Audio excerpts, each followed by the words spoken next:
সময়টা ছিল 2015 সালের বসন্তকাল। এ সময় প্রকৃতি তার সৌন্দর্যের সায়াটা দিয়ে থাকে। আমি গাছপালা ফুল অনেক পছন্দ করায় আমার বাসার সামনে একটা বড় বাগান আছে এবং সেখানে অনেক রকমের ফুল গাছ আছে। বেশিরভাগ সময় আমি রাতের বেলায় সেই বাগানে হাঁটতে পছন্দ করি, আর সেখানে বসন্তকাল হলে তো কথাই নেই। এছাড়াও আমি জ্যোৎস্না রাতে ছোট্ট সেই ছাদ বাগানে সময় কাটাতে থাকি। পরীক্ষা শেষে ছুটিতে আমার কাজিন চাচাতো বোন কিছুদিনের জন্য আমাদের বাসায় বেড়াতে আসে। প্রতিবারের মতোই আমরা এক হলে প্রায় সারা রাত আড্ডা দিই। সেদিনও রাতের খাওয়া দাওয়া শেষে আমরা ঘরে চলে আসি এবং সবার ঘুমানোর অপেক্ষা করতে থাকি। সবাই ঘুমিয়ে গেলে ধীরে ধীরে আমরা দুজন রাত 1টার পর ছাদে চলে যাই। আমরা দুজন একটা মাদুর পেতে বসে সবকিছু উপভোগ করছিলাম, সেই সাথে ঝিরিঝিরি বাতাসও ছিল। অনেকক্ষণ গল্প করতে করতে খুব খিদে পেয়ে গিয়েছিল, তাই আমার বোনকে বললাম আমার রুমে অনেকগুলো চকলেট রাখা আছে, সেগুলো নিয়ে আসতে। তখন প্রায় রাত 2:30 মতো বাজে। তো আমার বোন যখন নিচে গেল, আমি ছাদে একা। হঠাৎ পাশের বিল্ডিং এর ছাদের দিকে আমার নজর গেল।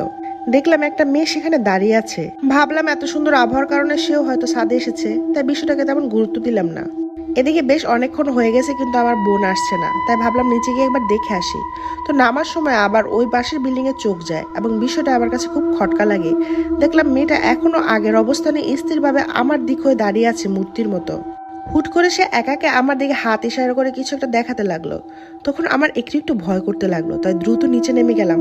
প্রথমে ঘরে গিয়ে বোনকে জিজ্ঞেস করলাম যে কেন এত দেরি করছিল। এর উত্তরে সে যা বললো তা শুনে আমি রীতিমতো চমকে যাই। এ কি করে সম্ভব?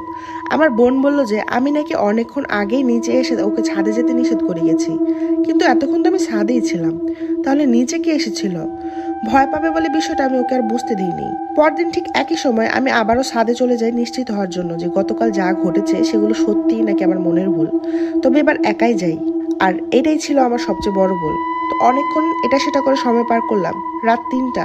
পাশের বিল্ডিং এর সাথে তাকাতে দেখি গত রাতের মতো সেই মেয়েটা একইভাবে স্থির হয়ে দাঁড়িয়ে আছে। ও কিছুক্ষণ পর পর হাত ইশারা করছে। চারপাশে পরিবেশটা হঠাৎ করে গরম অনুভব হতে লাগলো। এরপর সে মেয়েটা কিভাবে যেন শূন্যে বাসতে শুরু করলো। মনে হলো যেন সে আমার দিকে এগিয়ে আসছে। এসব দেখে আমার হাত পা অবশ হয়ে আসছিল। বাড়ির চারপাশ ছিল অনেকগুলো দেবদারু গাছ এবং মেয়েটি হুট করে উড়ে গিয়ে এক গাছ থেকে অন্য গাছে বসছিল। ধীরে ধীরে সংখ্যা বাড়তে লাগলো, অর্থাৎ মেয়েটির সাথে আরো অনেকগুলো অবয় যোগ হলো এবং অদ্ভুত কিছু শব্দ হচ্ছিল। এইসব দেখে আর এক মুহূর্ত ছাদে থাকা সম্ভব ছিল না, কিন্তু আমার পা যেন এগোচ্ছিলই না। যখন আমি দৌড় দিতে যাব ঠিক তখনই কেউ একজন আমাকে জোরে ধাক্কা দিয়ে ফেলে দিল এবং উঠতে নিলে পিছন থেকে গাঢ় চেপে ধরে। দোয়া পড়ার চেষ্টা করছিলাম, কিন্তু সবকিছু এলোমেলো হয়ে যাচ্ছিল। অনেক চেষ্টার পরে কোনো মতে আল্লাহর নাম নিয়ে দৌড় দিয়ে নিচে নেমে যাই। সেদিন বাকি রাতটা ভয়ে কিছুতে ঘুমাতে পারিনি এবং এই ঘটনার পর কখনই একা ছাদে যাইনি। সমস্যা এখানে শেষ হলে পারতো, কিন্তু কিছুদিন পর আমার বোন চলে গেলে আমি যখন রাতে একা ঘুমাতাম তখন প্রায় প্রতিদিনই আমার স্বপ্নে সে মেয়েটা আসতে থাকে। স্বপ্নে সে খুব রাগান্বিত স্বরে আমাকে ডাকতো এবং বলতো আমি নাকি তার কাছে না গেলে ক্ষতি হবে। এরপর আমি বেশ কিছু সমস্যার সম্মুখীন হতে থাকি, যেমন রাতে একা শুয়ে থাকলে চোখ বুজার পরপরই মনে হতো আমার পাশে জোরে জোরে কেউ নিঃশ্বাস নিচ্ছে, কিন্তু চোখ খুললে তা থেমে যেত।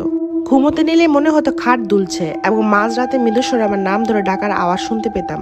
একদিন ঘুমের মাঝে কেউ একজন খুব শক্তভাবে আমার মুখ চেপে ধরে, যেন আরেকটু হলে দম আটকে মরেই যাচ্ছিলাম। ঠিক তখনই ফজরের আজান দেয় এবং আমার মুখ থেকে হাতটা সরে যায়। হয়তো একটুর জন্য সেদিন বেঁচে গিয়েছিলাম। এভাবে আমার শরীর অনেক খারাপ হয়ে পড়ে, প্রায় সময় অসুস্থ থাকতাম।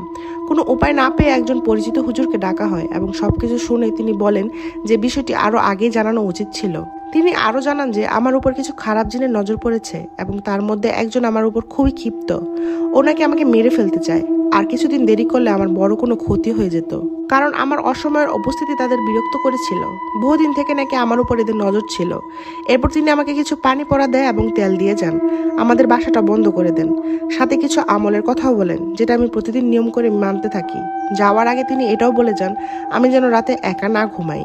আল্লাহর রহমতে আমি ধীরে ধীরে সুস্থ হতে থাকি এবং সমস্যার মুক্তি হয়।